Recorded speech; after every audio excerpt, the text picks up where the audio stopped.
I've came up with the brilliant idea to call this show Showtime. It's definitely never been taken before. But, fuck it. This is new. We're trying new shit. Let's change up the format a little bit. Here is a list of people who I can say have inspired me. The list might be a bit longer if I looked to who inspired me in the past, but I believe that was different. In a recent video, I explained who I felt I was as a person when I began YouTube. That person wasn't a very good person, but as time went on, I became who you see now. And that's partially because of everyone on that list.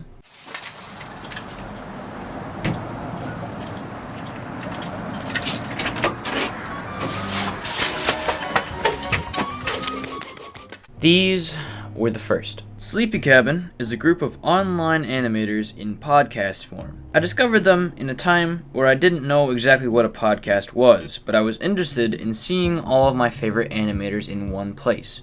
Once I got myself to start listening to them, it took me a long ass time to stop. We are a multimedia studio, and we make movies, cartoons, music. And the Sleepy Cabin crew consists of Stamper, who is incredibly handsome and with a huge wiener, Chris O'Neill, or Oni, who is way less handsome but still kinda handsome, I guess. I would argue that the only reason that I stopped was because they stopped making episodes. I think the only thing I really need to say about them is this. At one of my lowest points, my only comfort was them. These men were reminding me that I could still achieve my dreams. That whatever I was going through at the time didn't really mean shit, and that if I just kept going through it, and if I got through it, then I would be stronger than I started. I'll just leave it at that. And they also inspired me to make that podcast. Gather round, my children. Gather round. The story I tell you today is one of ancient times from an old... I believe I found Donkey a little bit after Sleepy Cabin, but the influence shone through a lot earlier. I made probably like 2 videos that were direct results of watching Donkey's stuff, and those were garbage. Those were complete garbage, but looking at the bigger picture, that probably just taught me about comedic timing. Donkey has a way of creating an airtight flow on his videos. He tried his best. I gotta give him he tried his best. That's all he can do. That's all he can do. What are you gonna do?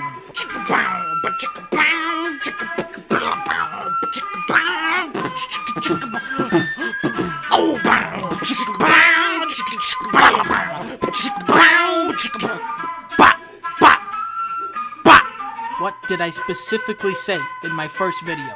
Didn't I say never to fuck with me? It's not enough to, overwhelm you with information or anything, but there's never a dull moment unless he intends for it to happen. And this became super clear to me the moment that I tried to do the same thing. It didn't really hit me until this point. Even my method of deriving inspiration has changed a good deal. Back then when I saw something that somebody made that I enjoyed, my method of deriving inspiration from that was to just try to do it in a way that was as close to the original as possible, which now, to me, is exactly the opposite of what I want to do. Now it's definitely a lot more of taking like a little, a sliver of qualities of that person that I might like and applying it to my own ideas. I don't think I ever stole jokes or anything, but what I would do to other people is I would take their personality traits, I would take format ideas, and I would take sometimes just completely video ideas and just change it a little bit, which now I realize isn't healthy at all. It's kind of like you're just kind of doing what they did, but you're putting your name on it. It's kind of like when you're copying your friend's paper and you have to put it into your own words, so you do a tiny little bit, but it's still basically their paper. Yeah, that was my video. And that's something you might want to keep in mind as I go through these people. These aren't people that I just idolize. These aren't people that I want to be. I don't want to be these people. I just simply admire some of the qualities that they have or admire some of the things that they do.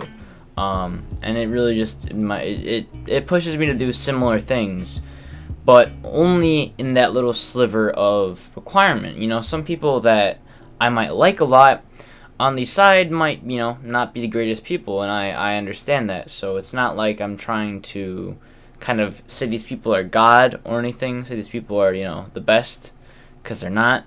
These are just who I like and who I derive inspiration from. Speed round, everybody, here we go. Up next we have Sky Williams and iDubbbz TV. Once Ian has a goal, he just goes ham. You try to ruin this man's career, he will rip into you from a completely serious standpoint. And you know, then he'll go back to making videos where he unboxes dildos and eats cake from, you know, made out of hair and vomit. Since Keemstar doesn't mind showing Tumblr posts and Twitter DMs as news, he shouldn't mind me showing our private Twitter conversation where he says he'd ruin my career if he didn't love my content. Wow, you love my content, Keemstar. Maybe we are friends. Maybe we are friends after all. You like the hour-long green alien dance? You like Slenderman Gangnam Style, dude?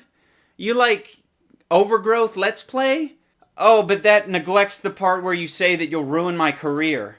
Oh, you'll ruin my career, Keemstar. Good fucking luck. And Sky can structure an argument like nobody else I know. But what's more important to me about him is that he puts his ass out there and is honest really no matter what. I like being transparent, but the real transparency, the real truth of it is, it's never real. It ever. You want to see some real transparency? Look, no cutting. I'll show you. You see that? For every day that I at least try to get back to that body that I had at one point in time before I got lazy, I take off a Post-it. And I'm going to try to make it all the way down there. Then we have Joseph Anderson, and you might not know this guy, but he does game reviews on YouTube, and they're really in-depth and interesting. Now, the reason I include him on this list, for the most part, is because he inspires me in a way he probably would have never assumed. This guy doesn't just make 5 to 10 minute videos of, you know, shitty recaps of a video game. He makes 30 plus minutes of real in-depth criticism about any game he feels like. And I don't really love this guy because of the exact criticisms he makes. He always seems to keep an open mind, and he always seems to look at things from a perspective that I wouldn't see a normal gamer looking. You know, probably a good 75% of the time that I'm watching this guy's videos, I haven't even played the game that he's reviewing. But what's interesting to me is that he will get super detailed and super in-depth about a concept that I never really thought about before. You know, I may have played the game or done something similar, but I never saw into the level that he was saying. Last but not least, we have the Vlogbrothers. Not really the Vlogbrothers. Even though I've been kind of too pussy to make too many more vlogs, I still really am happy that I did. I think that's just a personal thing because I'm kind of scared to put myself out there in public and stuff, and a lot of the times I'll have just social anxiety when I'm carrying, especially when I'm carrying a fucking camera around. People might get mad at you for filming them and stuff like that. That just all adds on. And without these people and their inspiration that they gave me, I probably would have never made the attempt to even make one of these videos. Steven Suptic, previously at SourceFed, and Casey Neistat, who everyone knows as the rich guy who told everyone to vote for Hillary. Despite their moral decisions in the past, these two people are currently my biggest inspirations for this very project. I feel like not only do I relate to these men by also kind of forming interest in starting my own business at some point in my life, but also their just desire to work, their drive. I admire their drive so much because they both make really impressive content in my eyes, and they do it almost every single day. They are surrounded by this, and if I could surround myself by work like this, I would, 100%. And I think there's just something to say about the dedication that it would take. And I've never done it myself, so I don't even know if I would last a week doing videos every day. Not even, I sometimes have trouble coming up with content a week in advance for something. And these guys, they just do it. They get out there and they do the thing, and that's it. And that inspires me to no end, simply because of the problem I have with that. The trouble I have with sometimes just doing it and just fucking banging it out, just getting it done. I suppose that a lot of the people on this list are simply my inspiration because they perfect my weak points. They're like my role models. I see errors in myself where I see perfection in them. And that's not like I want to be them at all. I know I already said that, but they're just people. Everyone is just a person. And it's important to see it like that. It's important to see that everyone is going to have strengths and they're going to have flaws. There's going to be just certain aspects of people that, you know, don't agree with everything. And that's just every part of life. Every part of life has, you know, a little part of it that just conflicts a little bit with something else and goes perfectly with another thing. It's just like, that's just how it goes. And I love seeing people be people.